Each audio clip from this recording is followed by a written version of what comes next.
Hi guys, welcome back to our channel. I am Chelsea from LBC Party of 5 and it's just me today because I just wanted to share my quick coming out story. So I kind of always knew that I liked girls growing up, not so much sexually at first, but just that I wasn't really that interested in the boys. I was friends with all of them, but I wasn't interested in them in the same way that the other girls were talking about them, you know? So yeah. I was always hanging around with the guys, and I ended up being one of the guys, and I think they may have known or going on to that before I did. But yeah, so growing up I always knew that I was a little different. And when I actually had a first relationship with my first girlfriend, I was attending a private Christian school, so it was very hyper religious.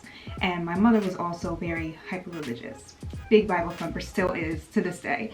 And while I was attending that school, I think I was 15 at the time, we got caught kissing in the bathroom.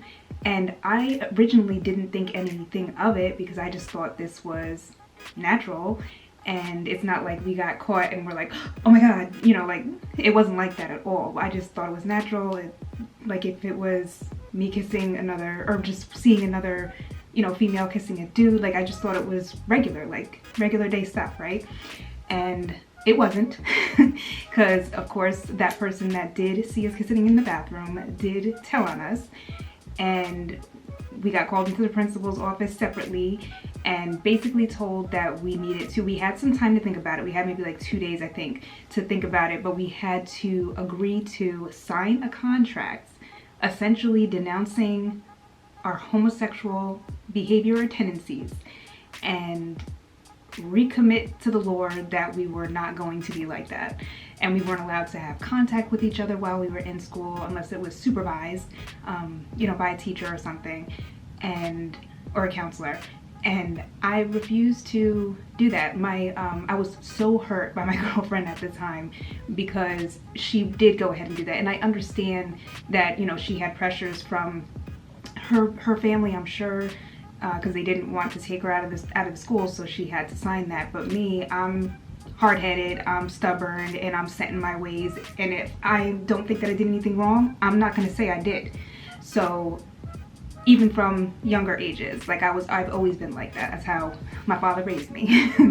But yeah, so, and I also didn't have, even though I had the pressures of my mom trying to force me to sign it, because she was also, mind you, a teacher in the same school as well. So she was also adamant that I sign it. But my father, thankfully I had him and my stepmother who did support me, and I always knew that I still had a safe space, whether I was still living with my mom or able to live with my father. I knew I was going to have a place to go that was going to be safe. So I wanted to be out of that school anyway. It wasn't for me, and I am a Christian, but that's not the kind of Christians they're the typical ones that you stay away from, that aren't really that Christian-like, you know? So I didn't want to be around those group of people anyway. I was happy to be expelled and then go to public school.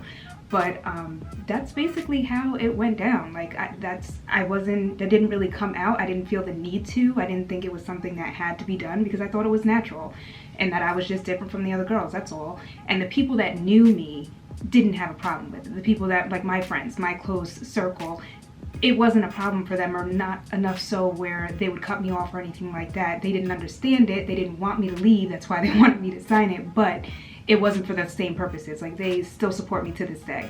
So yeah, it was a hard time in the beginning. And it did follow, because I did end up having to stay with my mom. She had custody of me and my brother at the time. So being able to still be in contact with my girlfriend, that was never going to happen at her house. And she kind of pressured me to just try it with a guy, just try it. And I was so upset at the fact that my girlfriend at the time was like basically denouncing me and denouncing that she, you know, loved me. So I was hurt by that, and I did end up just going with the program for one time, and that's how my older children came into play. But yeah, that's my coming out story, and I hope that if you are in a safe space and not out yet, that you are able to do so as long as you are in a safe space. If not, if it's not your time, just know that you are still loved, you are still valid, you are worthy and worthy to be loved. Just like the shirt, love is gonna love. There's nothing wrong with who you love. There's nothing wrong with who you love. It's not something that we choose. It's what makes us great. All right, so I hope you enjoyed this video. Please share your story down below. I'd love to hear how it was coming out for you. And I hope you enjoyed this quick story time and that you are celebrating and continuing to celebrate Pride Month to the fullest. Thank you for watching, and we'll see you next time. Love you guys.